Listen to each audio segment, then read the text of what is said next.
নৃত্যে তোমার মুক্তির রূপ, নৃত্যে তোমার মায়া, বিশ্ব তনুতে অনুতে অনুতে কাঁপে নৃত্যের ছায়া। তোমার বিশ্ব নাচের দোলায় দোলায়, বাঁধন পড়ায় বাঁধন খোলায়, যুগে যুগে কালে কালে, সুরে সুরে তালে তালে। রবি ঠাকুরের গীতিনাট্য নটরাজের এই লাইনগুলো দিয়ে আমাদের আজকের রাতের আড্ডা শুরু করলাম, কারণ গত 29 এপ্রিল ছিল আন্তর্জাতিক নৃত্য দিবস। আর আজ যিনি আমার আড্ডার অতিথি, তিনি নিজেও একজন নৃত্যশিল্পী। তার প্রসঙ্গে একটু পরে আসছি, তবে তার আগে যারা আমাদের অনুষ্ঠানের নিয়মিত দর্শক তারা তো জানেনই, কিন্তু আজ যারা নতুনভাবে আমাদের সঙ্গে যুক্ত হয়েছেন তাদেরকে বলছি, চাইলে কিন্তু এই লাইভ আড্ডায় আপনারাও আমাদের সঙ্গে যুক্ত হতে পারেন। সেজন্য কি করতে হবে? চলে যেতে হবে এনটিভির অফিসিয়াল ফেসবুক পেজে। সেখানে এই লাইভ ভিডিওটির উপরে যে ক্যাপশন আছে সেখানে একটি জুম লিঙ্ক দেখতে পারবেন। সেই লিঙ্কে ক্লিক করে আপনারা সরাসরি আমাদের সঙ্গে আজকের এই লাইভ আড্ডায় যুক্ত হতে পারবেন। এছাড়াও আপনারা আমাদের সেই লাইভ আড্ডার ক্যাপশনে অথবা এই মুহূর্তে আপনারা টিভির স্ক্রিনেও দেখতে পাচ্ছেন একটি জুম আইডি এবং পাসওয়ার্ড দেওয়া আছে। সেটি ব্যবহার করেও আপনারা আমাদের সঙ্গে লাইভ আড্ডায় যুক্ত হতে পারেন এবং কথা বলতে পারেন আপনার পছন্দের অতিথির সাথে। আমার আড্ডার অতিথি একজন নৃত্যশিল্পী, সে কথা তো আগেই বলেছি, তবে তার পাশাপাশি তিনি একজন সফল কন্টেন্ট ক্রিয়েটরও। তার কন্টেন্টে থাকে নাচ, লাইফস্টাইল ও ফ্যাশন এবং ট্রাভেল ব্লগিং। তিনি হচ্ছেন টুইং ক্যারল। চলুন দর্শক কথা বলি তার সাথে। হাই টুইং, কেমন আছো? Hello, I am so glad যে তুমি আজকে আমার ইন্টারভিউ নিচ্ছ। আমি খুব ভালো আছি, তুমি কেমন আছো? আমার একটু জ্বর উঠেছে, কিন্তু আমিও আশা করছি যে আমাদের আড্ডাটা দারুণ কাটবে এবং তাতে আমার জ্বরও নেমে যাবে।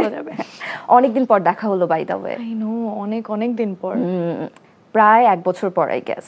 আর একটু বেশি মনে হয়, আরেকটু বেশি। আচ্ছা, তবে শেষ দেখাটা হয়েছিল নাচ করতে যেই আমরা একসাথে একটা রিলস বানাচ্ছিলাম, আর আজকে আবার দেখা হয়ে গেল নাচের প্রসঙ্গ ধরে। Well, coincidence, right. অনেক কি ব্যস্ত সময় যাচ্ছে তোমার? হ্যাঁ, একটু সামনে আরো ঈদের সিজন আসছে। ঈদের সিজন আসলেই আমরা খুব একদম জমজমাট ভাবে কাজ করি আর কি, মজাই হয়। Camping and everything. হ্যাঁ, অনেক ক্যাম্পেইনস থাকে, সব ঈদ ক্যাম্পেইনস থাকে। বাহ, খুবই ভালো। আমরা সেই সব বিষয় শুনবো, তবে যেহেতু 2 দিন আগেই আন্তর্জাতিক নৃত্য দিবস ছিল, তাই নৃত্যের প্রসঙ্গ ধরে আড্ডাটা শুরু করতে চাই। যতটুকু আমি জানি যে ছোটবেলা থেকেই তুমি নাচ করো, তারপর একটা সময় তুমি নৃত্যকলায় নাচ নিয়ে পড়াশোনা শুরু করলে। কেন মনে হলো যে নাচ নিয়ে তোমার অনার্স এমনকি মাস্টার্স পর্যন্ত করে ফেলা দরকার? আমি অ্যানসারটা শুরু করলে আমার মনে হয় না তোমার আর দর্শকদের ভালো লাগবে, বিকজ এটা আমার ফার্স্ট চয়েস ছিল না। আমার ফার্স্ট চয়েস ছিল আমি বিবিএ করব, বিজনেস নিয়ে পড়াশোনা করব, মানে একদম টিপিক্যাল প্ল্যান। কিন্তু আমার বাসার মানুষদের খুব ইচ্ছা ছিল যে আমি ঢাকা ইউনিভার্সিটিতে পড়বো, ওই ক্যাম্পাসের একটা ছোঁয়া আমি পাবো, এটা তাদের একটা ড্রিম ছিল। অ্যান্ড এজন্য আমি যেহেতু ডি ইউনিটে চান্স পাই, ওই নৃত্যকলা সাবজেক্টটা ডি ইউনিটের আন্ডারে ছিল। অ্যান্ড দে ওয়ার লাইক, আরে করো দুইটাই একসাথে করবা, প্রাইভেটেও পড়বা আবার পাবলিকেও পড়বা, মানে এটা তাদের ইচ্ছা ছিল। তো আই থট ইটস ক্রেজি, কিন্তু আমি ভাবছি যে আচ্ছা ঠিক আছে, দেখি, চেষ্টা করি। তো পরে স্টার্ট করলাম নাচ নিয়ে পড়াশোনা। দেন আমি বুঝতে পারলাম এই জগৎটা কত বড়, এটার পাশাপাশি আবার প্রাইভেটে পড়া একদম ইম্পসিবল। তো এইভাবেই অনার্স করলাম। আর আমার ডিপার্টমেন্টে সবাই আমাকে খুব পুশ করেছে আমি যেন মাস্টার্স করি। আমার একদম ইচ্ছে ছিল না, বাট আমার চেয়ারম্যান মিস আমার বাবাকে বসিয়ে 45 মিনিটের একটা সেশন করেছেন উনি, যেন আমি মাস্টার্স করি, শেষ করি এটা। সো আমি এখন মাস্টার্সও করছি। বাহ, চমৎকার। এমনিতে কি নাচ নিয়ে ফার্দার আরো পড়াশোনা করার ইচ্ছা আছে দেশের বাইরে যে? টু বি অনেস্ট আগে ছিল, বাট লাইক আই সেড আমার অ্যান্সার তোমার একদমই পছন্দ হবে না। কিন্তু আমি যেটা পার্সোনালি ফিল করেছি, আমি পড়াশোনা করতে গিয়ে একটা বাউন্ডারির মধ্যে চলে এসেছি। তো আমার যে এক্সপ্লোর করার বা আমার ক্রিয়েটিভিটিটা এক্সপ্লোর করার যে জায়গাটা ছিল না, ওটা অনেক কেমন জানি ছোট হয়ে গেছে। তো আমি আর আমার পড়াশোনা একদম ভালো লাগে না, সো আমি চাই আমি এই বুকিশ পড়াশোনার বাইরে এটা নিয়ে আরো কাজ করার, এক্সপ্লোর করার। আর সেটার জন্য আমি পড়াশোনা করতে চাই না, আমি এটা অন্যদের থ্রুতে ইন্সপায়ার হয়ে কাজ করতে চাই। বাহ, মানে প্র্যাকটিক্যাল যে নলেজটা, সেটা নলেজটা ওইটা আমি বেশি সিক করি। হ্যাঁ, বাহ। আচ্ছা, এই যে নাচের মুদ্রা আয়ত্ত করার জন্য মানে অনেক কৌশল থাকে, সেগুলো বারবার অনুশীলন করতে হয়। এত ব্যস্ততার মাঝে অনুশীলন করার সময় কি আদৌ পাও? টু বি ভেরি অনেস্ট, না। আগে তুমি অ্যাটলিস্ট জানো, বিকজ আমরা সেম স্যারের কাছে একটা অনেক লম্বা সময় নাচ শিখেছি। একটা টাইম এমন ছিল যে শুধু রাতে ঘুমানোর জন্য বাসায় আসতাম, আর 19 ঘন্টা 19 ঘন্টা 17 ঘন্টা আমরা শুধু নাচই করতাম, শুধু প্র্যাকটিস করতাম। ওইভাবে হয় না, কিন্তু আমি যদি ভিডিও বানানোর জন্য কোনো প্ল্যান করি বা সামথিং, সেটার জন্য আমি আবার খুব রিহার্সাল করি, এটা নিয়ে আমি আবার খুব সিরিয়াস। কিন্তু শুধু রিহার্সাল করার জন্য আমার করা হয় না। আর পরীক্ষার জন্য রিহার্সাল করা হয়। হ্যাঁ, পরীক্ষার আগে আমি তোমার স্টোরিতে দেখি যে তুমি ভীষণ পড়াশোনা করছো এবং একদম আগের রাতে স্টোরি, আমি পুরোই আগের রাতের মেধাবী ছাত্রী। আমি আগের রাতে পড়াশোনা করে আমি এভাবেই পাশ করি। বাহ। আচ্ছা, আমি দীর্ঘদিন নাচ করেছি, নাচ শিখেছি, তবু তোমার কাছে আমি প্রশ্নটা রাখতে চাই আসলে। এই যে বর্তমান সময়ের প্রেক্ষাপটে নৃত্যশিল্পীদেরকে নিয়ে কাজ করার সুযোগ আসলে কতটা রয়েছে?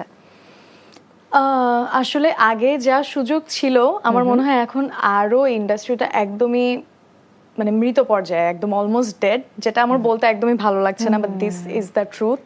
আগে আমার মনে হতো আমাদের অনেক শোজ হতো, দেশের বাইরে অনেক শোজ হতো, আর আমাদের ইন্টারাকশন কিন্তু এভাবেই হয়েছে দেশের বাইরের শো এর থ্রুতে। তো এখন ওই সরকারি ট্যুরগুলো অনেক কম হচ্ছে, আই থিঙ্ক অনেক ভালো ভালো কালচারাল প্রোগ্রামের আয়োজন করা হচ্ছে অনেক কম। আর ঈদে যেরকম আগে একটা অনেক ধরনের চ্যানেলে যে একটা নৃত্যানুষ্ঠানের যে একটা আমেজ, একটা জমজমাট ব্যাপার ছিল, আই ডোন্ট থিঙ্ক এটা আগের মতো হয়।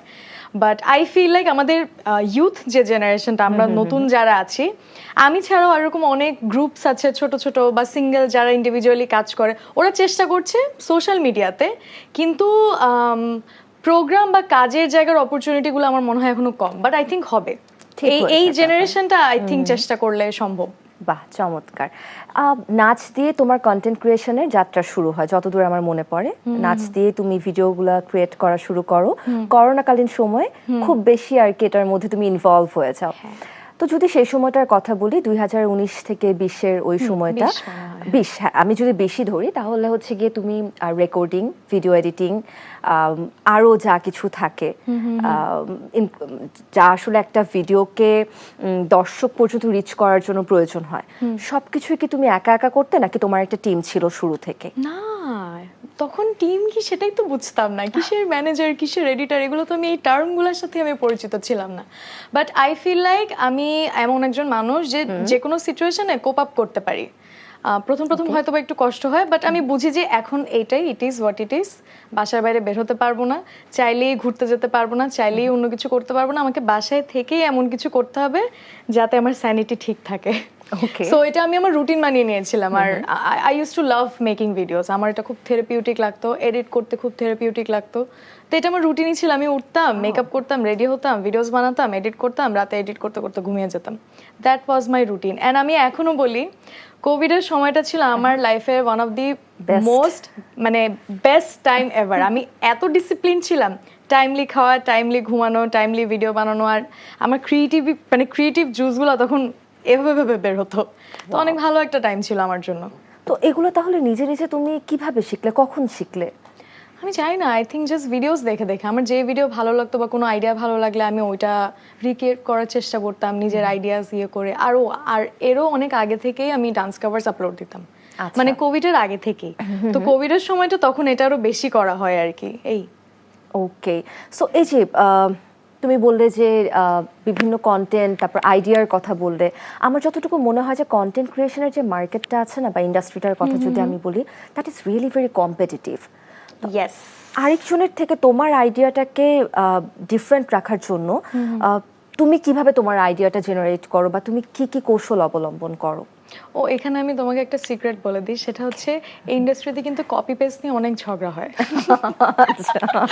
ভিতরে। ওকে, কারণ আমার মনে হয় কি, ছোট একটা জায়গা তো, আর প্রথম তো আসলে অল্প কয়েকজন মানুষ ছিল, আর তখন ক্রিয়েটিভ জায়গাটা অনেক, আই থিঙ্ক প্রথম দিকে যারা এটা স্টার্ট করেছে ওদের ক্রিয়েটিভিটিটা একদম অন্য লেভেলের ছিল। তো ওদেরকে ফলো করে করে করে করে করে এখন যে জেনারেশনগুলো আসছে, অনেক আমার মনে হয় যে 50% of them are very lazy, and বাকি 50% of them are very creative. দুইটা গ্রুপেই আছে, হ্যাঁ। কিন্তু ওই কপি পেস্টের একটা ব্যাপার আছে। আমার মনে হয় আমি যদি কিছু একটা করে ফেলি, সে যদি আর ওইটা এসে আমাকে ফলো করে আবার সেম জিনিস করে, আমার কেন জানি প্রবলেম হয় না, I am fine with it. আমার মনে হয় আমাকে ফলো করে করছি, ইটস ফাইন। সো আমার মনে হয় আমি কাউকে ইন্সপায়ার করতে পেরেছি, এটাই তো, এজন্যই তো we are called influencer, because আমরা ইনফ্লুয়েন্স করতে পারছি। এই তো আমার মনে হয় ব্যাপারটা এরকমই আসলে। কপি পেস্ট হয়, আবার ক্রিয়েটিভ মানুষ আছে, অন্য সব জায়গার মতোই। Very normal. বাট কন্টেন্ট ইন্ডাস্ট্রির ক্ষেত্রে সব থেকে বেশি ইম্পর্টেন্ট আই গেস ভিউটা। সো এই ভিউ বাড়ানোর জন্য আই ডোন্ট থিংক সো, আমার মনে হয় আসলে না, বিকজ এরকম অনেকগুলো অ্যাকাউন্টস এন্ড অনেকগুলো এরকম কন্টেন্ট ক্রিয়েটর আছে যারা একদম শুরু করেছে মাত্র ধরো 4000 ফলোয়ার 5000 ফলোয়ার, বাট মানে ওদের ভিউ ওরা এখনো অডিয়েন্সের কাছে ভাবে এক্সপোজড হয়নি, কিন্তু ওদের আইডিয়াস এন্ড ভিডিওস দেখলে তুমি আমার ভিডিওস ভুলে যাবা, মানে ইটস সো গুড।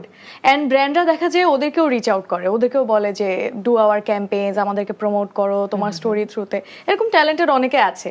তো আমার মনে হয় না সবসময় view is important, view is very important, কিন্তু আমরা সবাই জানি আমাদের দেশের মানুষের কেমন কন্টেন্ট পছন্দ, সো সবসময় আমার মনে হয় না ভালো কন্টেন্ট ওই পজিটিভ রিচটা পায়। ওকে, সো তোমার ক্ষেত্রে আমি যদি জিজ্ঞাসা করি যে তুমি যেহেতু বললে যে ভিউটা সবসময় ম্যাটার করে না, ইন দ্যাট কেস তোমার কাছে একটা ব্র্যান্ড কিভাবে রিচ করেছিল, বা তোমার কাছে একটা ব্র্যান্ড রিচ করার আগে তোমার কি কি ক্রাইটেরিয়া তারা দেখে বলে তুমি মনে করো? আই থিঙ্ক আমার সাথে সেম স্টোরি হয়েছে। আমি যখন প্রথম যে ব্র্যান্ডের ইয়েটা পেয়েছিলাম, কাজটা পেয়েছিলাম, উনি আমাকে ফেসবুক আর ইনস্টাগ্রামের থ্রুতেই নক করেছিল ডিএম, এন্ড আমার তখন ফলোয়ার ছিল খুবই কম। আই থিঙ্ক ইনস্টাগ্রামে আমার ফলোয়ার ছিল 6000 আর 7000, and he reached out to me. আর আমি 2টা কন্টেন্ট করি ওনাদের জন্য, and the amount was pretty good. মানে এভাবেই আমাকে, আই ডোন্ট নো কিভাবে উনি আমাকে দেখেছে, মেবি এক্সপ্লোর পেজে দেখেছে, টিকটকে দেখেছে হয়তোবা, কিন্তু সোশ্যাল মিডিয়া থ্রুতেই সে আমাকে কমিউনিকেট করেছে। আই থিঙ্ক এটা সবচেয়ে ডিরেক্ট অ্যান্ড সবচেয়ে ইজিয়েস্ট ওয়ে কমিউনিকেট করার। ওকে, অ্যামাউন্টের প্রসঙ্গটা আনলে আমি প্রায় তোমাদের মানে যে কজন কন্টেন্ট ক্রিয়েটার বা ইনফ্লুয়েন্সারের সাথে আমি অ্যাড আছি, আমি মাঝে মাঝে বছরে 2-1 বার তাদের একটা কমন পোস্ট দেখি স্টোরিতে, সেটা হচ্ছে কোনো একটা ব্র্যান্ডের সাথে হয়তোবা তারা কোলাব করেছে, ব্র্যান্ড হয়তোবা তাদেরকে একটা এগ্রিমেন্ট করেছে তাদের সাথে, কিন্তু সেই এগ্রিমেন্টটা তারা কাজ করার পর ফুলফিল করেনি। সো তোমার কি মনে হয় যে তোমাদের আসলে একটা এজেন্সি বা কেউ একজন মিডলম্যান থাকা দরকার যে আসলে এগুলো হ্যান্ডেল করবে, যাতে তোমরা খুব আরাম করে শুধুমাত্র কন্টেন্ট ক্রিয়েশনের দিকে মনোযোগটা দিতে পারো? What if I tell you যে মিডলম্যান আছে, এজেন্সি আছেন, ওনারাও ঝামেলা করে। আর এমন হলো যে তুমি তোমার হয়ে তোমার ম্যানেজার যাচ্ছে ব্র্যান্ডের কাছে যে প্লিজ এই ডিউটা ক্লিয়ার করে দিন, কাজটা ডান, এখন এই টাকাটা ক্লিয়ার করে দিন। যদি ওনারা না দেয়, তুমি ম্যাক্স কতক্ষণ কি নিয়ে ফাইট করবে আমাকে বলো? এটা আমাদের দেশের খুবই বাজে একটা প্র্যাকটিস। আমার খুব ইচ্ছা করছে আমি নামগুলো বলে দিই এখন, but I am not gonna do it. But এরকম অনেক কমন একটা প্র্যাকটিস, যেটা হচ্ছে আমরা কোনো কন্টেন্ট পোস্ট করার পর আমরা টাকাটা পাই 45 থেকে 30 দিন পর। How unfair is that? যে আমি কাজ করে ফেলছি, আমার সিনেমাটোগ্রাফার, এডিটর সবাইকে আমি নিজে থেকে টাকা দিয়ে দিচ্ছি, এন্ড আমি ওই টাকাটা পাবো অনেক দিন পর, এন্ড ওর মধ্যে ওরা আবার ঝামেলা করে। ওর মধ্যে এমন হয়, আমি এখনো কিন্তু এরকম কয়েকটা ব্র্যান্ডের থেকে টাকা পাই, ইটস বিন 2 years, আমি এখনো ফাইট করছি, পাইনি। সো এখানে অনেক রুড হওয়া লাগে, অনেক ফাইট করা লাগে, কি করব? কোনো সলিউশন কি নেই এটার? সোফার তো কোনো সলিউশন দেখছি না, ফাইট করে যেতে হবে। এই অনেকে থাকে না যে চাইতে পারে না, যে না টাকা চাবো কি মনে করবে। I am not one of those people, কিন্তু ওইখানেও তো আমার একটা লিমিটেশন আছে, আমি কতক্ষণ বলবো। বাট হ্যাঁ, এরকম আনফেয়ার অনেক জিনিস হয়, ট্রু। ওকে, সো আচ্ছা, অনেকেই তো মনে করে যে কন্টেন্ট ক্রিয়েট করা খুবই সহজ, মোবাইলটা ধরলাম, ভিডিওটা করলাম, ভিডিওটা আপলোড দিয়ে দিলাম। ব্যাপারটা কি আসলেই এত সহজ? তাহলে তো সবাই পপুলার হতো, সবারই সেম ভিউ থাকতো। I don't think so. What's your opinion? আমার সাথে কেউ একটা দিন কাটালেই বুঝবে যে আসলে গ্ল্যামারাস থাকা, কন্টেন্ট বানানো, এটা কত কষ্ট। আই থিঙ্ক অ্যাক্টিং এও সেম, দেখতে মনে হয় না খুব ইজি কাজ, যারা অ্যাক্টিং করে শুধু তারা জানে আসলে কত কষ্ট হয়। আমার মনে হয় না, আমার মনে হয় আমাদের কাজের সবচেয়ে কঠিন পার্টটা হচ্ছে ক্রিয়েটিভিটি বের করে আনা। তুমি যখন ননস্টপ তোমাকে মানুষ প্রেশারাইজ করছে, ব্র্যান্ড, ভিউয়ার্স, অডিয়েন্স, তোমার রিচ ঠিক রাখতে হবে, এভাবে না ক্রিয়েটিভিটি কাজ করে না। ক্রিয়েটিভ মাইন্ডের জন্য অনেক বেকার থাকা লাগে, অনেক দ্যাটস দ্য ওয়ার্ড, অনেক বেকার থাকা লাগে। তাহলে তোমার মাথায় বা তুমি তোমাকে নিজেকে অনেক এক্সপ্লোর করা লাগে, পারিপার্শ্বিকতা অনেক এক্সপ্লোর করা লাগে। তুমি প্রেশারে থেকে অনেক মজার ক্রিয়েটিভিটি আসলে আসে না। তো ওই প্রেশারটা অনেক টাফ, আর বাকি সবকিছু ম্যানেজেবল। তো তুমি তাহলে কিভাবে ম্যানেজ করো? একটা সময় ছিল যখন তোমার উপর ব্র্যান্ডের প্রেশার ছিল না, তুমি তোমার মতন একটা ক্রিয়েটিভ আইডিয়া নিয়ে কাজ করতে, ভিডিও বানাতে, কন্টেন্ট বানাতে।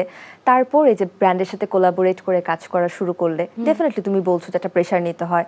আড্ডার শুরুতেই বলছিলে সামনে ঈদের ক্যাম্পেইনস, সো অনেক ব্যস্ততা। তো প্রেশার নিয়ে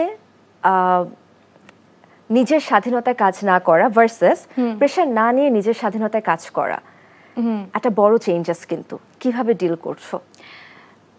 আমি ব্র্যান্ডের কাজ করি আমার ফ্রিডম কেনার জন্য, সো দ্যাট আমি ক্রিয়েটিভ কাজ করতে পারি। এই যেমন এখন ঈদের সময়টা যাচ্ছে, আমি খুব ধুমায় ক্যাম্পেইনস করব, মানুষ বিরক্ত হয়ে যাবে যে সব ব্র্যান্ডের কন্টেন্ট করছে, কিন্তু এরপরই দেখবা আমি একটা বিদেশে চলে এসেছি, ওখানে গিয়ে দেখবা কোনো ব্র্যান্ডের কন্টেন্ট নাই, ইটস অল মি। আমি আমার মতো কোনো একটা নাচের ভিডিও বানাচ্ছি বা কোনো একটা ট্রাভেল কন্টেন্ট বানাচ্ছি, সো ওই জায়গাটা বা ওই সময়টা কেনার জন্য যে টাকাটা দরকার সেটা আমি এই ক্যাম্পেইনস করে করি। মানে আমার একটা সিজন থাকে, একটা সিজন থাকে আমি সব ব্র্যান্ডের ক্যাম্পেইন, আর একটা সিজন থাকে আমি সব নিজের ক্যাম্পেইন, এভাবেই। বাহ। ফেসবুক, টিকটক, ইনস্টাগ্রাম, ইউটিউব সব মাধ্যমের জন্য কি আলাদা আলাদা স্ট্র্যাটেজি অবলম্বন করতে হয়? Sort of, but Facebook Instagram অনেকটা কাছাকাছি, টিকটক ডিফারেন্ট, ইউটিউব একদমই ডিফারেন্ট। আচ্ছা, আর এই মাধ্যমের কোনো একটা মাধ্যমে যদি তোমার ভিউ, লাইকস, শেয়ার, কমেন্টস এগুলো কমে যায় তখন তুমি কি করো? এটা কিন্তু it's a part of the job, সবসময় তো সেমই থাকে না। আর আমি কখনো ওরকম একদম ক্রেজি ভাইরাল হই নাই, বুঝছো? সো আমি ওই ভয়টা পাই না যে একদিন হঠাৎ করে দেখবো কেউ কমেন্টস করছে না, কেউ লাইকস দিচ্ছে না। এটা কিন্তু হয় মাঝে মাঝে, অনেক কমেন্টস থাকে, একদম 8,000 9,000 কমেন্টস থাকে, মাঝে মাঝে দেয়ার ইজ 100 200, ইটস ফাইন, মানে ইটস নর্মাল। ওকে, ভাইরাল খুবই পরিচিত একটা শব্দ আমি যদি বলি সোশ্যাল মিডিয়ার। এই ভাইরাল হওয়ার প্রবণতা অনেক কন্টেন্ট ক্রিয়েটরদের মধ্যেই থাকে। সো তোমার কি মনে হয় এই ব্যাপারটা নিয়ে? কি মনে হয় এই ব্যাপারটা নিয়ে? এটার অনেক ধরনের অ্যানসার হতে পারে, আই এম নট শিওর আমি আসলে কোন তোমার মতে অ্যানসারটা দিব। তোমার পার্সপেক্টিভটা তুমি শেয়ার করো। Sometimes I feel bad because আমি অনেক স্ট্রাগল করছি আমার জায়গাটা ক্রিয়েট করার জন্য, আর আমার মনে হয় অনেকে এটা অনেক ইজিলি পেয়ে যায় জাস্ট বিকজ হয়তো বা আই ডোন্ট নো কোনো একটা পিকচার পোস্ট করলো খুব সুন্দর একটা জায়গায়, আর ও কোনো আই ডোন্ট নো মেবি ওর মধ্যে কোনো ক্রিয়েটিভিটি নাই, ওর ফিরে গেলেই তুমি দেখবা there is no creativity, but ও কোনো একটা ইভেন্টে চলে গেলো যে ইভেন্টটা আমিও আছি। তো কিছু কিছু জিনিস আমার কাছে আনফেয়ার লাগে, আর মনে হয় যে তুমি আসো এই জায়গাটায়, বাট ওই কষ্টটা করে, ওই হার্ডওয়ার্কটা করে আসলে তুমি বুঝবা এটার মর্মটা কি। তুমি আসলা, চলে আসলা, you don't care about the space or the money or anything, ওইটা ভালো লাগে না। বাট আবার আরেকটা ব্যাপার হচ্ছে আমি এত আবার কেয়ারও করি না, সো মিক্স ফিলিং আর কি এই ব্যাপারটা নিয়ে, আই ডোন্ট নো। ওকে, আমার মনে হয় যে দর্শকরা ইতিমধ্যেই তোমার থেকে অনেক কিছু জানতে পারছে, নতুন করে শিখতে পারছে, অজানা অনেক তথ্য পাচ্ছে। তারা কিন্তু অনেক কমেন্টস করে ফেলেছে, সো একটা কাজ করি আমরা কমেন্টসগুলো একটু পড়ে ফেলি। ওকে, আজাদি হোসেন লিখেছেন, নাও ওয়াচিং রাতের আড্ডা, today's guest is dancer and content creator Twin Carol, welcome to রাতের আড্ডা in live. Okay, thank you so much for joining us. Amin লিখেছেন, কিছু একটা বাজারের নাম লেখা। হ্যাঁ, পদুয়া বাজার, লোহাগাড়া, চট্টগ্রাম থেকে দেখছি। Oh nice show, thank you so much. অনেক দূর থেকে আপনি দেখছেন। আমার নানু বাড়ি কিন্তু চট্টগ্রাম। ও তাই? বাহ, তাহলে বোধহয় সেই ভালোবাসার জায়গার থেকেই তিনি তোমাকে দেখছেন। তানবিন মিরাজ লিখেছেন, টুইন ক্যারল আপুর নাচের রিলসগুলো বেশ ভালো লাগে। Thank you so much. Farin লিখেছেন, মাল্টি ট্যালেন্টেড একজন অভিনেত্রী ক্যারল আপু। Very sweet, thank you so much. আশা করছি একদম শেষ পর্যন্ত আপনারা আমাদের সঙ্গে থাকবেন। এই যে অভিনয়ের কথাটা বললো, মাঝে মাঝে তো অভিনয় করো, কতটা উপভোগ করো? তুমি বলো আমাকে, আমরা কিন্তু একসাথে একটা কাজ করেছি, তোমার কি মনে হয় আমি কতটুকু উপভোগ করি? হ্যাঁ, ফ্রেন্ডসিতে তুমি আমি কাজ করেছি, এরপরও কিন্তু আমরা তোমাকে আসলে বেশ কিছু কাজে দেখেছি, সেটা ওটিটি কন্টেন্ট হোক, সেটা ইউটিউব বেসড নাটক হোক। আমার কাছে মনে হয়েছে তুমি ভালো করছো, কিন্তু তুমি নিয়মিত না। নিয়মিত কি হতে চাও অভিনয়? এই প্রশ্নটা আমাকে সবাই করে। আসলে আমি নিয়মিত হতে চাই, আমার অ্যাক্টিং ভালোও লাগে, অলসো আমার মনেও হয় আমার মধ্যে পটেনশিয়াল আছে যে আমি করতে পারবো জিনিসটা আরো প্র্যাকটিস করলে বা আরো কাজ করতে থাকলে। কিন্তু সমস্যা হচ্ছে আমি তো অলরেডি একটা জবে অকুপাইড, তো আমার থেকে সবাই নিয়মিত হওয়ার জন্য যে সময়টা চায় বা যে সময়ই বলি আসলে সময়টা চায় না, ওটা আমার পক্ষে দেওয়াটা সম্ভব হয় না। আর সময় বলতে আমি বুঝাচ্ছি কাজের আগের যে প্রিপারেশন পিরিয়ডটা থাকে, এটা আমি সবসময় দিতে পারি না। হ্যাঁ, প্রি প্রোডাকশনে হয়তো আমি একদম ডিরেক্ট শুটে চলে যাচ্ছি, কিন্তু অনেক সময় থাকে না একটা ইম্পর্টেন্ট কাজের জন্য হয়তো বা ডিরেক্টর এক্সপেক্ট করছেন আমি ওনার সাথে বসবো, স্ক্রিপ্ট নিয়ে কথা বলবো, বা একটা সারাদিন এটা নিয়ে ভাববো, ক্যারেক্টার নিয়ে, ওই জিনিসগুলো আমার মনে হয় না আমি সময়ের কারণে করে উঠতে পারি। তো অনেকে এটা পছন্দ করে না, অনেকে চায় না যে সময় নিয়ে আমার ক্যারেক্টারটাকে বিল্ড আপ করুক। এইখানে আমার সাথে একটা গ্যাপ হয়ে যায়, এটাই হচ্ছে সমস্যা। আচ্ছা, নিশ্চয়ই এই সমস্যা একটা সলিউশন থাকবে, কারণ আমার কাছে মনে হয় every problem has a solution. তো এই সলিউশনটাও বের করে তুমি অভিনয় নিয়মিত হবে সেই প্রত্যাশাই থাকবে। চেষ্টা করছি। ওকে, অনেক কিছু নিয়ে কথা হয়েছে, আবারও ফিরে আসতে চাই কন্টেন্ট ক্রিয়েশন নিয়ে, কারণ আমার কাছে মনে হয় যে এটা নিয়ে অনেক কিছু আমাদের এখনো জানার আছে, এই জায়গাটাতে এক্সপ্লোর করার এখনো অনেক ওয়ে আছে। এবং তুমি নিজেও যেহেতু গত 6 বছর ধরে, মানে 6 বছরে পা দিলে, তো গত 5 বছর ধরে দেখো কত দ্রুত সময় চলে যায়। তুমি বলার পর আমি রিয়েলাইজ করলাম হ্যাঁ আসলেই তো। তো এই যে 5টা বছর তুমি টানা কাজ করে যাচ্ছ, অনেক উত্থান পতন অনেক কিছু দেখেছো, একটু যদি জানতে চাই তোমার কাছে অন্যান্য দেশের তুলনায় আমাদের দেশের কন্টেন্ট ক্রিয়েশনের দিক থেকে কোন অবস্থানে আছে, তাহলে কি বলবে? অনেক পিছিয়ে। আমি যদি শুধু আমাদের পাশের দেশ ইন্ডিয়ার সাথেই কম্পেয়ার করি, আমার মনে হয় অনেক অনেক অনেক পিছিয়ে আছে। আর ওদের দেশে মার্কেটটাও আসলে অনেক বড়, তো এরকমের জন্য অনেক বড় বড় ব্র্যান্ডসরা ওখানে আসে। আর আমাদের দেশে আইডিয়াটাই এত স্লোলি ডেভেলপ হচ্ছে, তাও এখন মানুষ অ্যাকসেপ্ট করে শিখেছে যে এরকম একটা টার্ম আছে যে মানুষ প্রমোশন করে সোশ্যাল মিডিয়ায়, আর সোশ্যাল মিডিয়া থ্রুতে ইনকাম করে। এটা আস্তে আস্তে মানুষের মাথায় ডেভেলপ হচ্ছে। তাও আমার মনে হয় এটা শুধু শহরে আর কি, এখনো ঢাকায় এটা বেশি বা চট্টগ্রামে, কিন্তু অন্যান্য জেলায় বা এখনো মফস্বলে সব জায়গায় জিনিসটা নিয়ে সিরিয়াসনেসটা এখনো আসে নাই। বাট আসবে স্লোলি বাট স্টেডিলি, আসবে হয়তো বা ধীরে সুস্থে, কিন্তু অনেক পিছিয়ে আছে, এটা ট্রু। ওকে, এই যে বললে সোশ্যাল মিডিয়ার থ্রুতে ইনকামিং, সো তোমার কি মনে হয় যে কন্টেন্ট ক্রিয়েশন আসলেও একটা ক্যারিয়ার হিসেবে একটা অপশন হতে পারে? প্রথম প্রথম মনে হতো না, মনে হতো ব্যাকআপ থাকা উচিত, বাট আমার মনে হয় না। It is like working in media. যারা মিডিয়ায় অ্যাক্টিং করছো, তোমরা কাজ করছো, এটাও তো একটা রিস্কের মতো, রাইট? একটা রিস্ক নেওয়ার মতো। তুমি সবসময় পপুলার থাকবে নাকি, তোমাকে অডিয়েন্স সবসময় পছন্দ করবে নাকি, আর কালকে তোমার চেয়ে আরো বেটার লুকিং, বেটার ট্যালেন্টেড একটা মানুষ চলে আসতে পারে, তুমি এখানে টিকে থাকতে পারবে নাকি? এই সেম সমস্যাগুলো এই ইন্ডাস্ট্রিতেও আছে, কিন্তু তাও তো অনেকে শেষ পর্যন্ত করে যাচ্ছে, রাইট? আর এরকম অনেক এক্সাম্পল আছে যারা অনেক পপুলার, আমি নাম বললেই অনেকে চিনা যাবে, তারা তাদের একদম ফিক্স স্যালারির কাজ ছেড়ে কন্টেন্ট ক্রিয়েশন করছে, এন্ড আরো বেটার করছে। ইনকাম ওয়াইজ তো করছে, রেসপেক্ট ওয়াইজ, পপুলারিটি ওয়াইজ, সব দিক থেকেই। তো আমার মনে হয় হ্যাঁ, এখন এটা আসলে একটা ক্যারিয়ার চয়েস হতে পারে। বাহ, তাহলে তোমাকে যদি আমি অপশন দেই যে ক্যারিয়ার হিসেবে নৃত্যশিল্পী নাকি কন্টেন্ট ক্রিয়েশন, কোনটাকে তুমি? কন্টেন্ট ক্রিয়েশন, বিকজ এটার মধ্যে সবকিছু আসলে কভার আপ হয়। আমার মনে হচ্ছিল শুধু নৃত্যশিল্পী বাংলাদেশে হয়ে আমি মনে হয় না খুব বেশি কিছু একটা করতে পারবো। সো এই কন্টেন্ট ক্রিয়েশনের থ্রুতেই আমি নাচটাকে আরো ফ্লারিশ করতে পারবো মনে হয় আমার। বাহ, আচ্ছা তুমি কি কমেন্ট পড়ো বা রিপ্লাই দাও? খুব রেয়ারলি।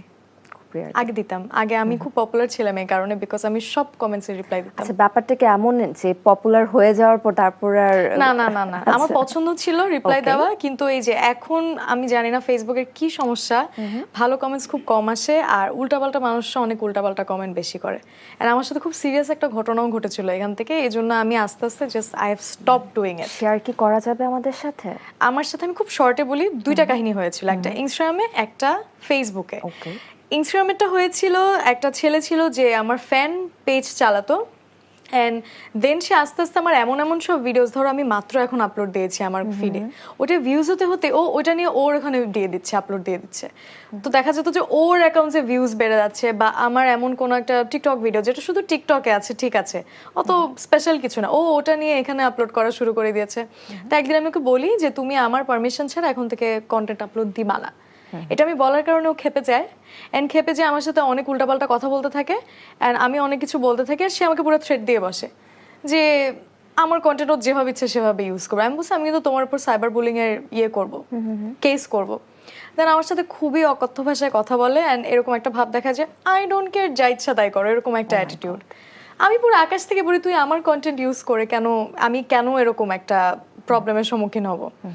তো তারপরে আমার আসলে অনেক ফ্রেন্ডস গ্যাদার করতে হয়, ওর আইডি রিপোর্ট করতে হয়, ব্লক করতে হয়, অ্যান্ড দেন লাস্টে ও এত অবসেসিভ ছিল ওই ছেলেটা, সে আমাকে শেষে এসে বলে আমি এতক্ষণ তার সাথে যত মানে চিলাচিলি করলাম থ্রু টেক্সট, আমি যদি ওগুলো সব ডিলিট না করি, সে উইদিন 24 আওয়ার্স তার এই অ্যাকাউন্টে আমার সব উল্টাপাল্টা এআই করা পিকচার্স অ্যান্ড ভিডিওস আপলোড দিবে আর আমার অ্যাকাউন্টও সে নামাবে, এরকম একটা থ্রেট। তো for 1 second I was like his kidding, এরকম তো কিছু হবে না। দেন আমার মনে হলো আসলে যদি এরকম করে মানুষ তো আর বুঝবে না ওটা আমি না অন্য কিছু, আমাদের দেশের মানুষ তো মানে ইয়ে করা অনেক ইজি, তাহলে আমার কি হবে? দেন আমার ওই কোনো পরিচিত পুলিশ আঙ্কেলকে ফোন দিতে হয়, কথা বলতে হয়, মানে একটা বিশাল গ্যাঞ্জাম হয় এটা নিয়ে। ফেসবুকেরটা অনেকটা সিমিলার, বাট ফেসবুকেরটা আরো ভয়ঙ্কর ছিল। সে আমার ফেসবুক আইডি, একই মানুষই না এটা একটা ডিফারেন্ট মানুষ, দুইটাই ওয়াজ আ গাই আর কি, একটা ছেলে, দুইটাই দুই ধরনের ছেলে। ফেসবুকে সে আমার পেজ একদম আমার পার্সোনাল আইডি আর পেজ গন, সে কিভাবে করে আমি জানি না, হ্যাক করে ফেলে। অ্যান্ড থ্যাংক গড সে উল্টাপাল্টা কিছু পোস্ট করে না, কিন্তু সে হ্যাক করার পরে এরকম কিছু একটা আরেক ইনস্টাগ্রামে এসে একটা পোস্ট এসে কমেন্ট করে যে সে হচ্ছে সেই মানুষ যে এটা হ্যাক করে ফেলছে, কত বড় সাহস, মানে জাস্ট ওপেন। অ্যান্ড সে তার প্রোফাইলে গিয়ে এরকম জিনিস লেখে যে আমি খ্রিস্টান, আমার কাজ এই সেই হ্যান ত্যান, মানে ধর্মের অনেক কিছু লিখে যে আমার কাজ একদমই জায়েজ না, হালাল না, এই সেই অনেক কিছু লিখে সে এই কাজটা করে। তো আমি উল্টা তাকে থ্রেড দিয়ে এরকম একটা বলে যে আমি কিন্তু পুলিশের কাছে যাবো, তুমি কি লোকেশন অফ করা ভুলে গেছো, তোমার লোকেশন তো দেখা যাচ্ছে, এরকম কিছু একটা বলি, which was a bluff obviously.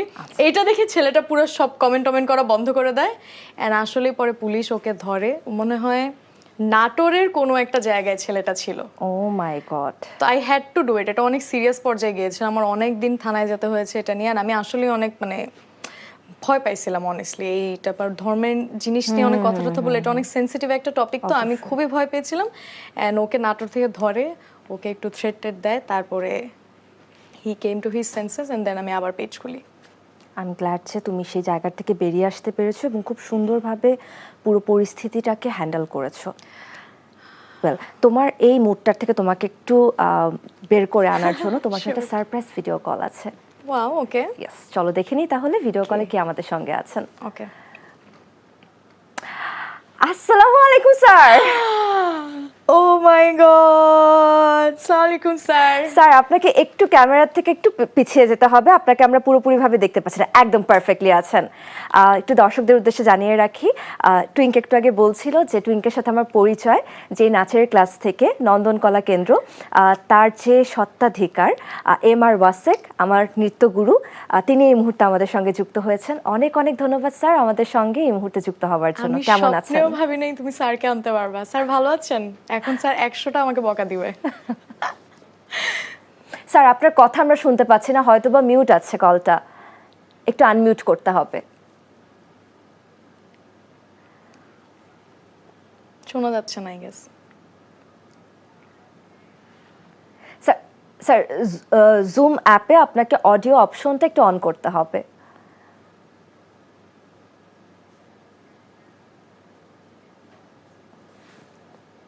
Sir আপনার জুম অ্যাপে হয়তো বা অডিও অপশনটা অফ আছে, সেটাকে একটু অন করে নিতে হবে।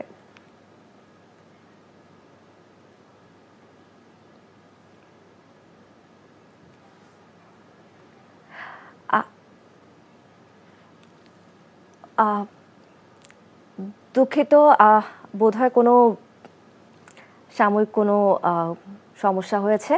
স্যার আমরা আপনার সাথে কিছুক্ষণের মধ্যে আবার যুক্ত হচ্ছি, আমরা আবার একটু আলোচনায় ব্যাক করি। আমি খুব চাচ্ছিলাম স্যারের সাথে কথা বলতে, আমি নিজেও হঠাৎ করে ব্ল্যাঙ্ক হয়ে গেলাম, কারণ অনেকদিন পর আবার স্যারকে দেখতে পারলাম। আমারও স্যারের সাথে অনেকদিন পর কথা হচ্ছে। হ্যাঁ, তার মানে তুমি অনেকগুলো প্রোগ্রাম মিস করেছি তো মাঝখানে, তো সে আমার মতো ফাঁকিবাজ হয়ে গেছো। আমি এখন এই লিস্টে এখন। আচ্ছা, না but thank you so much sir, আপনি এত রাত অবধি জেগে আছেন এবং আপনার দুই ছাত্রীকে আপনি আশীর্বাদ করার জন্য আপনি আমাদের সঙ্গে ভিডিও কলে যুক্ত হয়েছিলেন, তার জন্য অনেক অনেক ধন্যবাদ স্যার। ওয়েল, সাইবার বুলিং নিয়ে কথা হচ্ছিল আমাদের, খুবই পরিচিত একটা শব্দ।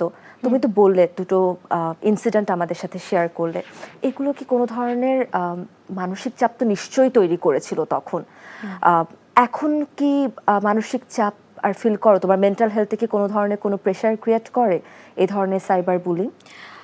ফেসবুকের ইনসিডেন্টটা যখন হয়েছিল আমাকে এতবার থানায় যেতে হয়েছে, অ্যান্ড আমরা তো জানি মানে এখন পুলিশের ডিপার্টমেন্টে আরো অনেক ধরনের ব্যস্ততা থাকে, কাজ থাকে।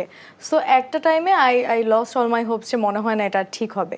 তো আমার আইডি যে গন, এটা যে চলে গিয়েছে, আমি এত কষ্ট করে নার্চার করে যেটাকে বড় করেছি, ফলোয়ার্সগুলো গেইন করেছি, ওটার চেয়ে আমার বেশি খারাপ লাগছিল যে আমাকে আবার সব শুরু থেকে শুরু করতে হবে। বাট জিনিস হচ্ছে আমি তো গিভ আপ করি নাই, কিন্তু এই যে স্টার্ট থেকে স্টার্ট করতে হবে এটা চিন্তা করে আমার খুব মন খারাপ হতো।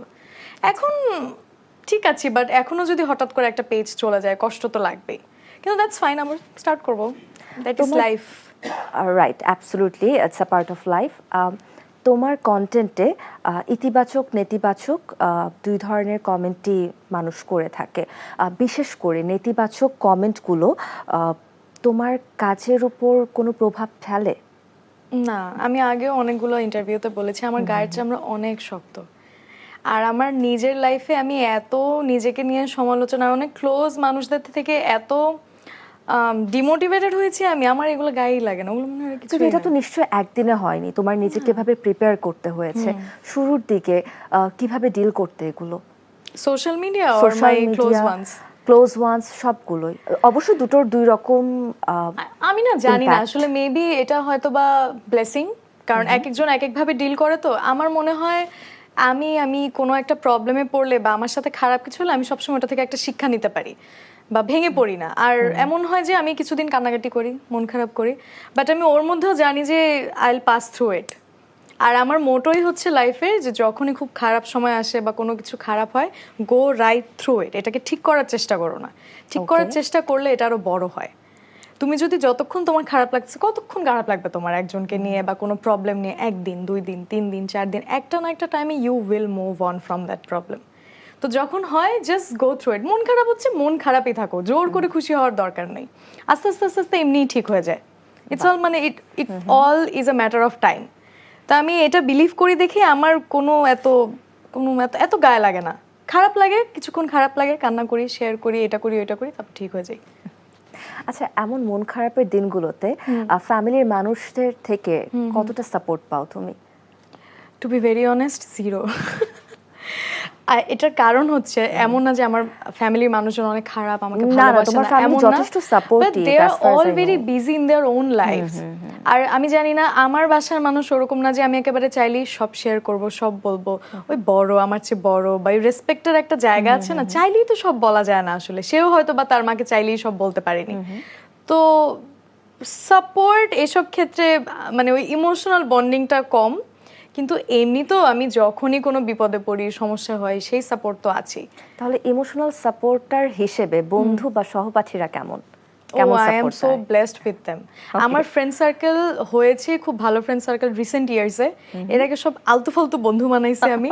And I am telling you যে আমার আশেপাশে যারা মানুষ থাকে, তোমার সারাউন্ডিং ইজ সো ইম্পর্টেন্ট, তুমি কেমন বন্ধু বানাচ্ছ। তা আমার মনে হয় আমি জীবনে অনেক বন্ধুর থেকে ফাইনালি কিছু ভালো জেনুইন বন্ধু পেয়েছি, যারা আসলে অনেক ভালো আর মানে ইমোশনাল সাপোর্ট দেয়, আমিও দিই, ওরাও দেয়, এরকম। বাহ, চমৎকার। এমন কোনো ঘটনা কি আমাদের সাথে শেয়ার করতে পারো যেখানে তোমার মনে হয়েছে যে এই মুহূর্তে তোমার কারোর সাথে কথা বলা দরকার এবং একটা ফোন কলেই তাকে তুমি পেয়ে গেছো? না, আমার অনেক ফ্রেন্ডস আছে এরকম যে আমি একটা ফোন কলেই পাবো, এরকম আসলেই আছে। ওরাও জানে আমাকে ফোন দিলে আমি আছি নো ম্যাটার হোয়াট। আর আমারও এরকম আসলে অ্যাটলিস্ট 3-4 জন তো আছে যাদেরকে ফোন দিলে ধরবে এন্ড বলবে হ্যাঁ বলো হোয়াটস রং বা কি করতে হবে বা আসবো, আছে এরকম। ইউ আর সো ব্লেসড, মাশাআল্লাহ। তো এই যে ওদেরকে আই এম ফেলে, আ ভেরি গুড ফ্রেন্ড। কিন্তু তুমি যে ওদেরকে ফেলে লাস্ট ট্রাভেলটাতে গেলে, চায়নাতে গেলে, তোমার খারাপ লাগলো না একটু? না, ওরা আমাকে ছেড়ে অনেক কিছু করে, ইটস ফাইন। ওকে, হ্যাঁ, আমরা একজন আরেকজনকে অনেক ফর গ্রান্টেড নিই, মানে এটা হয়ে গেছে। আচ্ছা, আরো একবার একটু কন্টেন্ট ক্রিয়েশনের ওয়ার্ল্ডে ফেরত আসছি। কন্টেন্ট ক্রিয়েশনের জন্য তুমি অনেকবার পুরস্কৃত হয়েছো। পুরস্কার অর্জন করার পর কি মনে হয় যে দায়বদ্ধতা অনেক বেড়ে যায়? হ্যাঁ, ট্রু। এটা মনে হয় তোমাকে যখন ফাইনালি অনেক দিন ধরে তুমি স্ট্রাগল করছো, কেউ অ্যাপ্রিশিয়েট করছে না, and then one fine day তোমাকে সবার সামনে কেউ অ্যাপ্রিশিয়েট করলো, একটা অ্যাওয়ার্ড দিল, তখন মনে হয় যে না, I am doing something right, আর আমার আরো বেটার করা উচিত। আমি যদি এরপর আর বেটার না করি, তখন সবাই মনে করবে ও স্ক্যাম, ওকে এমনি দিয়ে দিচ্ছে, এরকম একটা জিনিস। সো হ্যাঁ, ওই ফিলিংটা কাজ করে। বাহ, চমৎকার। সো তুমি তো একটা বললে যে কন্টেন্ট ক্রিয়েশন নিয়ে অবশ্যই চাইলে কেউ ক্যারিয়ার করতে পারে। সো এই মোমেন্টে এসে তোমার কি মনে হয় যে তোমার তোমার তো আমরা তিন চারটা বিষয় নিয়ে তুমি কাজ করছো, dance, lifestyle and fashion, travel. এর বাইরে এমন কি কোনো জনরা আছে যেটা নিয়ে তোমার আসলে কাজ করার খুব ইচ্ছা, কিন্তু এখনো হয়তো বা তুমি সেই জায়গাটা এক্সপ্লোর করার চেষ্টা করনি বা করতে চাইছো কিন্তু এখনো হয়তো বা হয়ে ওঠেনি? না, আমার এই জনরাগুলোই ভালো লাগে, বাট আমার মনে হয় আমি যদি একটু এডিটিং স্কিল আমার আরো ভালো হতো, আমি যেগুলো মাথায় চিন্তা করি আমি নিজে এডিট করতে পারতাম, তখন আই ফিল লাইক আমি আরো অনেক কিছু করতে পারতাম না। আমার মাথার ভিতর একটা বিশাল ডিলিউশনাল ওয়ার্ল্ড আছে, যেটা আমার মনে হয় যে আমি আরো ভালো এডিট করতে পারলে আমি সবার সাথে এটা শেয়ার করতে পারতাম। কিন্তু আসলে এখন যেহেতু এরকম প্রপার এডিট পাই না, অনেক ভিএফএক্স বা এই ধরনের জিনিস অনেক টাকা খরচ করতে হয়, আর আমাদের দেশে স্কিলড মানুষ অনেক কম। সো এই জন্য হয়তো অনেক কিছু করে উঠতে পারি না, বাট ইচ্ছা করে অনেক কিছু করতে। মেবি ইন ফিউচার আরো অ্যাভেলেবেল হলে করব। অবশ্যই অবশ্যই যেন করতে পারো, সেই দোয়াই করি। ওয়েল, টিভিসি ওবিসি তো এখন কিন্তু কন্টেন্ট ক্রিয়েটরদেরকে নিয়ে বেশ কাজ করা হচ্ছে। কি মনে হয় তোমার, এতে করে কি কন্টেন্ট ক্রিয়েটরদের কাজের পরিধি আরো বড় হচ্ছে? হ্যাঁ, ডেফিনেটলি। অ্যান্ড আই থিঙ্ক অ্যাক্টিংয়েও অনেকেই আছেন যে এরকম, এখন অনেকে আসলেই নিচ্ছেন কন্টেন্ট ক্রিয়েটর থেকে বিকজ ওরা অ্যাক্টিং পারে বা পারবে, একটা পোটেনশিয়াল আছে। আবার অনেকে নিতে যাচ্ছেন যেন ওই প্রজেক্টটা একটু প্রমোশন পায়, পপুলার হয়। দুইটা কারণেই আছে। বাট এটলিস্ট অডিশনের জন্য অনেক ইজিলি কল আসে, সেটা ট্রু।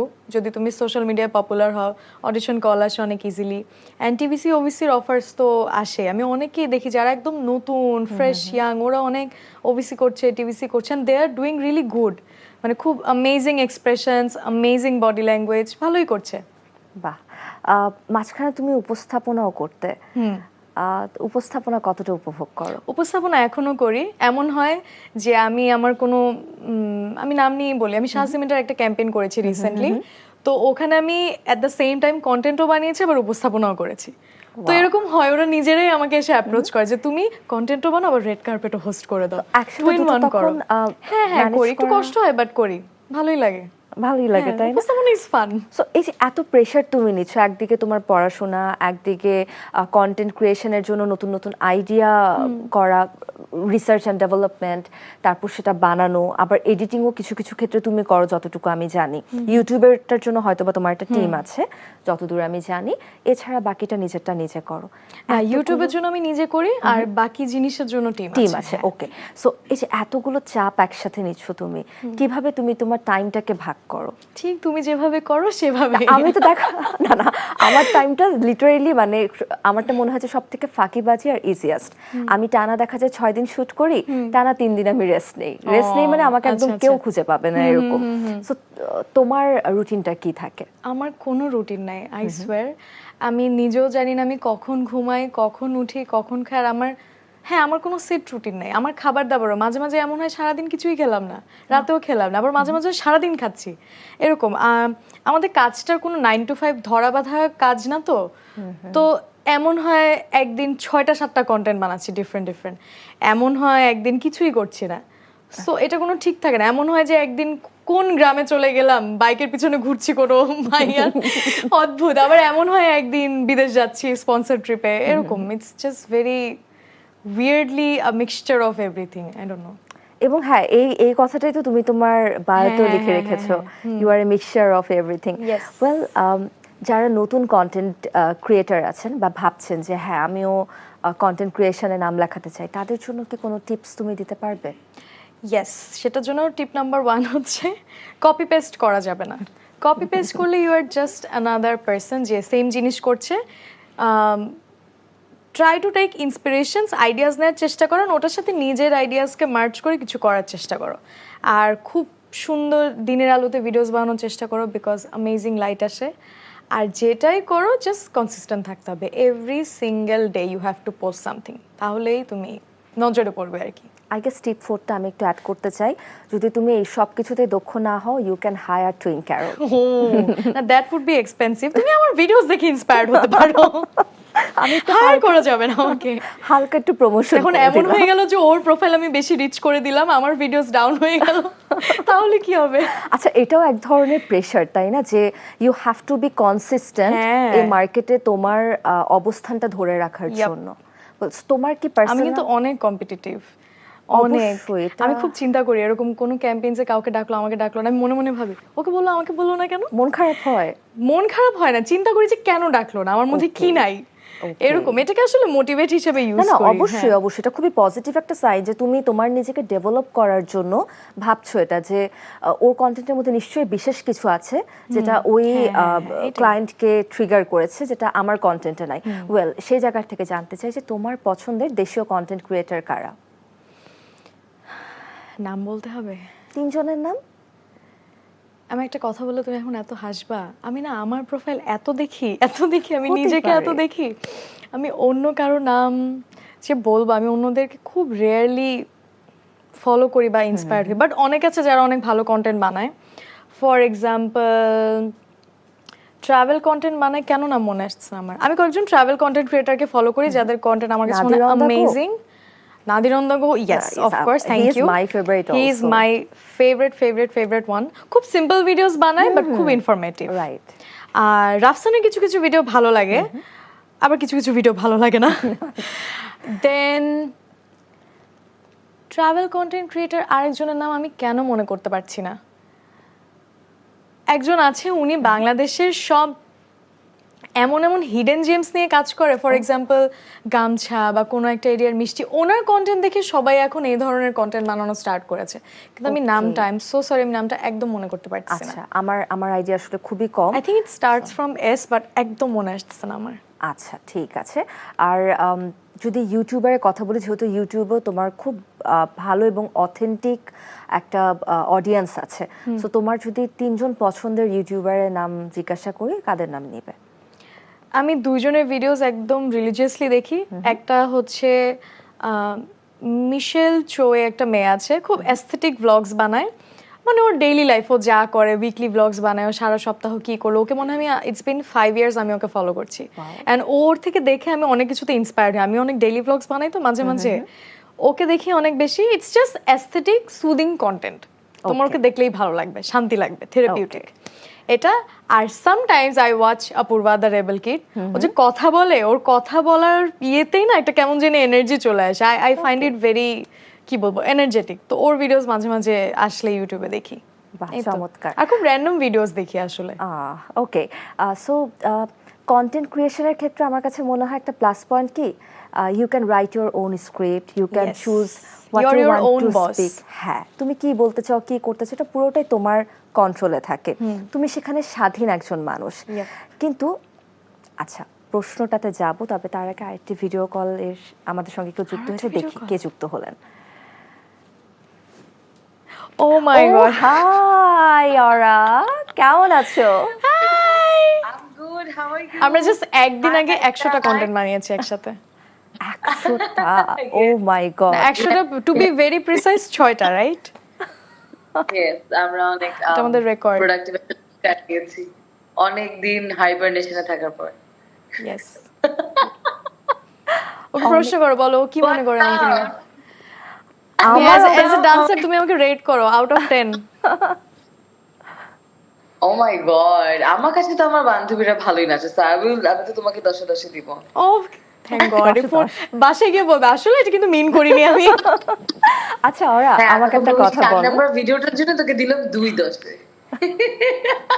ছি, ইনস্ট্যান্ট উনো রিভার্স। আচ্ছা ওরা, তোমার আর টুইঙ্কের তো আসলে কোলাব অনেক ভিডিও আমরা দেখি, সো আমাকে একটু বলো যে ভিডিওর আগ মুহূর্তে টুইঙ্কের অবস্থা কেমন থাকে, কি পরিমাণ? কেন জিজ্ঞেস করলা এটা? আমি সেন্সারড কথা বলবো নাকি মানে সত্যিটা বলবো? সত্যিটা। রাতের বেলায় কথা বলা উচিত হবে? হ্যাঁ হ্যাঁ হ্যাঁ, একদমই না। সো যেটা হয় যে ধরলেন আমাদের প্ল্যানিং গুলো হয় যে ধরলাম আমরা অনেকদিন আগে থেকে কিছু কিছু নাচ রেডি করা, আবার অনেক সময় মনে হয় হঠাৎ করে রাত 3টের সময় একটা গান মনে হইলো, যে আচ্ছা এই গানটা ওই যে ওই গানটা চলো ফিগার আউট করে আমরা ওই গানটা থেকে নাচের ভিডিও কালকেই বানায় ফেলি, কোথায় কাপড় কোথায় কোথায় কি কোনো, but then she somehow makes it happen. I think that's her magic, she gets it done.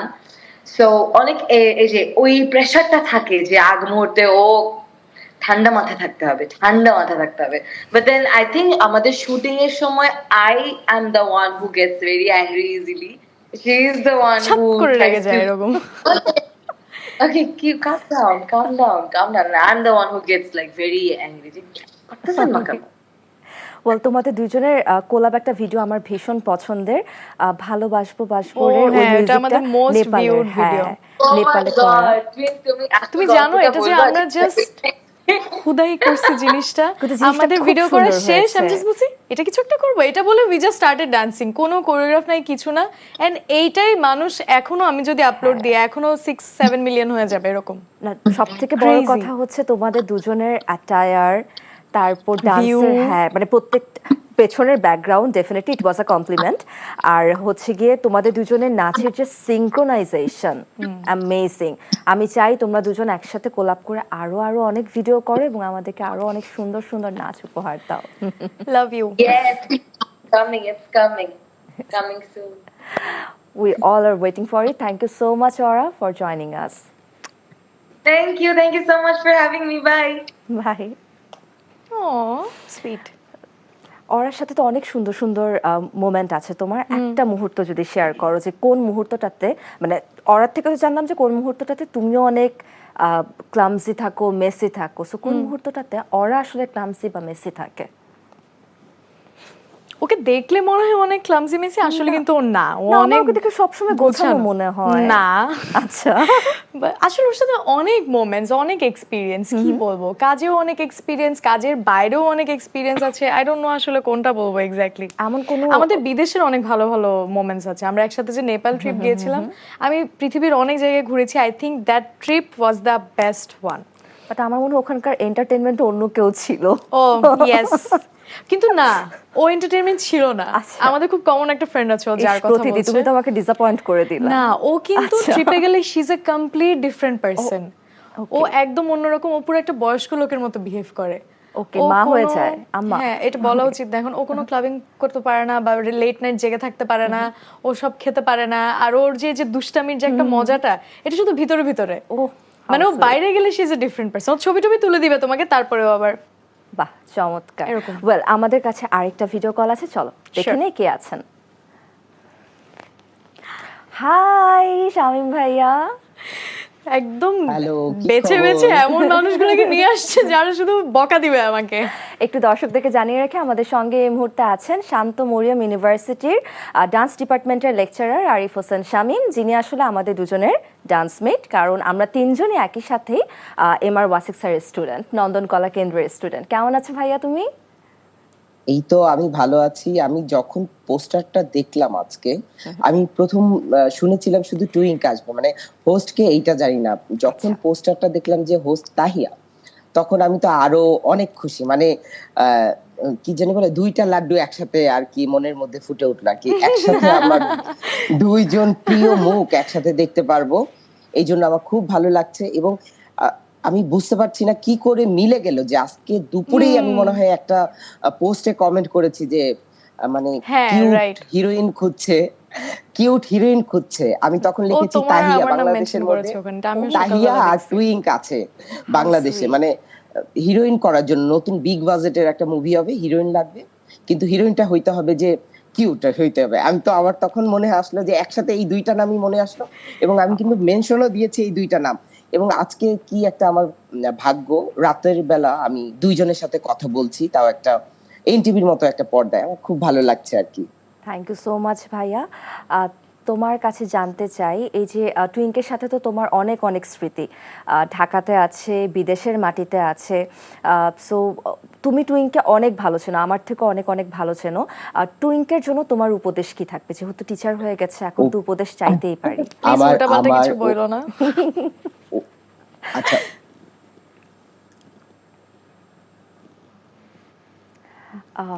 কোন একটা কারণে হয়তো বা Connection আমাদের মনে হয় চলে হ্যাঁ ফোন কলটা বিচ্ছিন্ন হয়ে গিয়েছে। অনেক অনেক ধন্যবাদ শামীম ভাই আমাদের সঙ্গে ভিডিও কলে যুক্ত হবার জন্য, আর দর্শকের কাছে ক্ষমা চেয়ে নিচ্ছি। খুব মানে প্রশ্নটা I যখন was করলাম really তখন- excited ও কি বলবে এটা হ্যাঁ, দেখার জন্য। আমরা শেষ করার পরে ফোন কলে ফোন জেনে দিতে নেব। হবে, okay, right. ওকে, তোমার মানে অনুষ্ঠানের প্রায় শেষের দিকে চলে এসেছি আমরা, সো একটু জানতে চাই এই যে প্রশ্ন একটা করছিলাম তোমাকে আমি, যে যখন তুমি নিজে কন্টেন্ট ক্রিয়েট করো তখন তোমার কাছে অনেক ফ্রিডম থাকে, তুমি কিভাবে কথা বলবে, কিভাবে তোমার স্ক্রিপ্টটা বানাবে, কি কি বলতে চাও, কিভাবে বলতে চাও।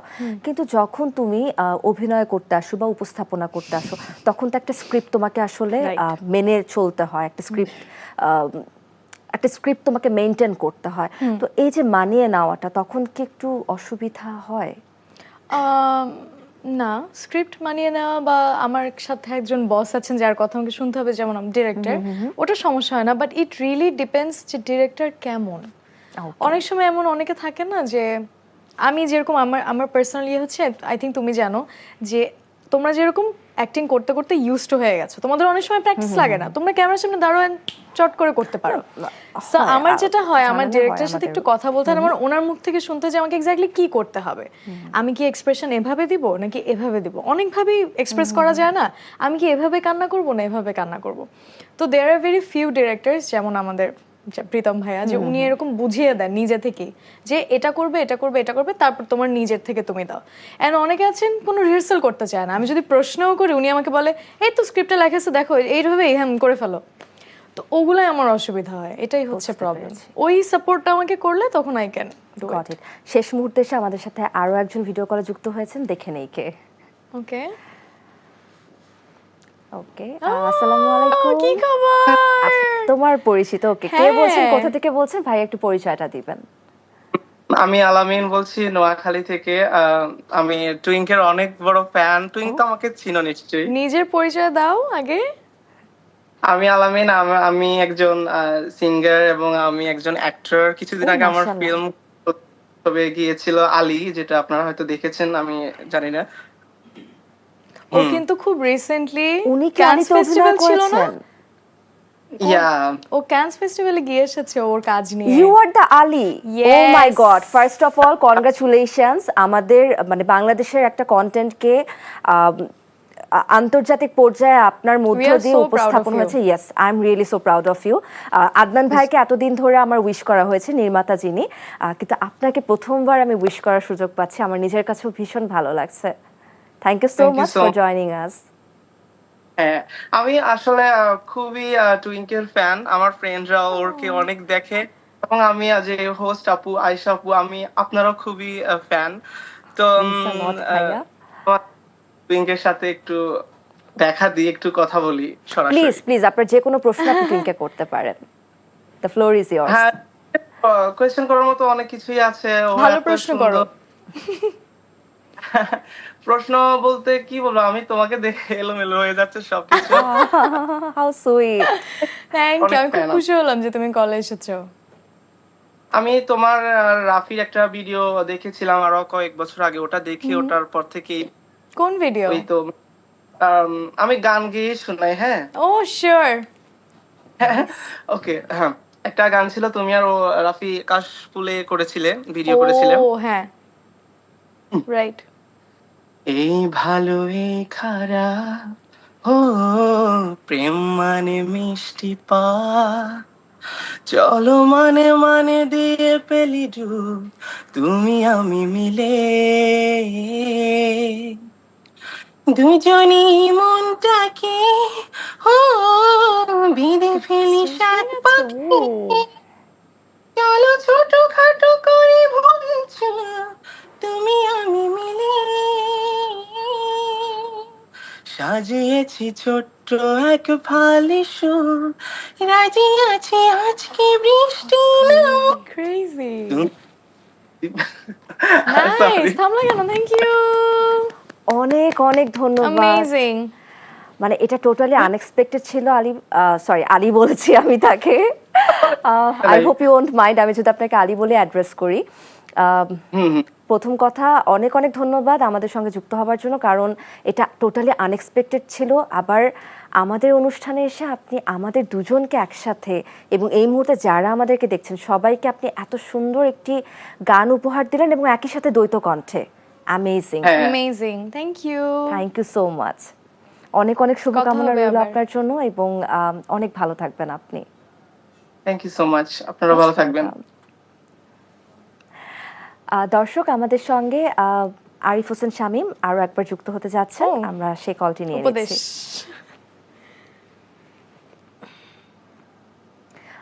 শামীম ভাই, আপনি কি শামীম ভাই তুমি কি শুনতে পাচ্ছো? তো আমি তো শুনতে পাচ্ছি, আমাকে শোনা যাচ্ছে? হ্যাঁ, শামীম ভাইয়া? হ্যাঁ। তো আমি তো উপদেশ দিতেই চাচ্ছিলাম যে আমার প্রথম উপদেশ হচ্ছে দুইজনেরকেই, যে তোমরা আবার প্লিজ নাচ করতে আসো।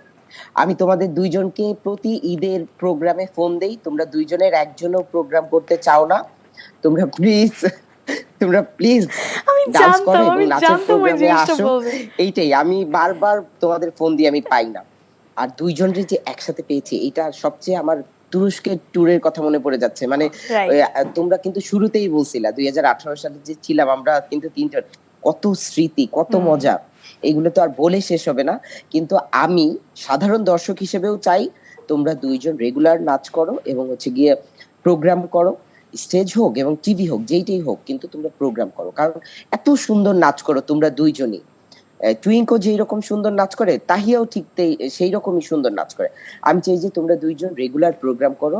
কারণ হচ্ছে কি, আমাদের নাচের মেয়েরা যে এত দূর চলে গিয়েছে, তোমরা আবার নাচ যদি করো তাহলে আমরা আমাদের নাচের জন্যই ভালো হবে। আমাদের নাচের শোজ গুলো আমরা একটু ভালো পাবো বা বেশি করতে পারবো, সবাই একটু True. দেখতে আগ্রহী হবে। এইটাই আমার। Okay, thank you so much Shamim ভাইয়া। আমরা আসলে অনুষ্ঠানের একদম শেষ পর্যায়ে চলে এসেছি, বাট তোমার অনুরোধটি অবশ্যই আমরা দুজনেই রাখার চেষ্টা করব। অনেক অনেক ভালো থাকো এবং অনেক ধন্যবাদ আমাদের সঙ্গে রাতের আড্ডায় যুক্ত হবার জন্য। অনেক কথা বাকি ছিল কিন্তু সময় বলছে যে এখন বিদায় নিতে হবে, তাই আজকে রাতের আড্ডা এখানেই শেষ করতে হচ্ছে। অনেক অনেক ধন্যবাদ টুইঙ্ক, এত ব্যস্ততার মাঝেও এনটিভিকে এবং রাতের আড্ডাকে সময় দেবার জন্য, আমাকে সময় দেবার জন্য। আমার একদম ফিলই হয়নি যে আমি একটা চ্যানেল একটা ইন্টারভিউ দিতে এসেছি, মনে হচ্ছে আমি তোমার সাথে এই কথা বলছিলাম। Means a lot, thank you so much. অনেক অনেক ভালো থাকো এবং আরো আরো কন্টেন্ট দিয়ে তোমার যারা অডিয়েন্স আছে তাদেরকে তুমি তাদের ভালোবাসা যেন তুমি অর্জন করতে পারো, সেই শুভকামনা। দোয়া প্রার্থী। দর্শক, এর সাথে শেষ হচ্ছে আমাদের আজকের রাতের আড্ডা। অনেক অনেক ধন্যবাদ আমাদের সঙ্গে শেষ পর্যন্ত থাকবার জন্য। আশা করি আজকের এই এপিসোডটি আপনারা পছন্দ করেছেন। কথা দিচ্ছি আগামী সপ্তাহে নতুন অতিথিকে নিয়ে আমি আয়েশা খান আবারও চলে আসবো এনটিভির পর্দায়। ততক্ষণ সবাই ভালো থাকুন, সুস্থ ও নিরাপদে থাকুন। শুভরাত্রি।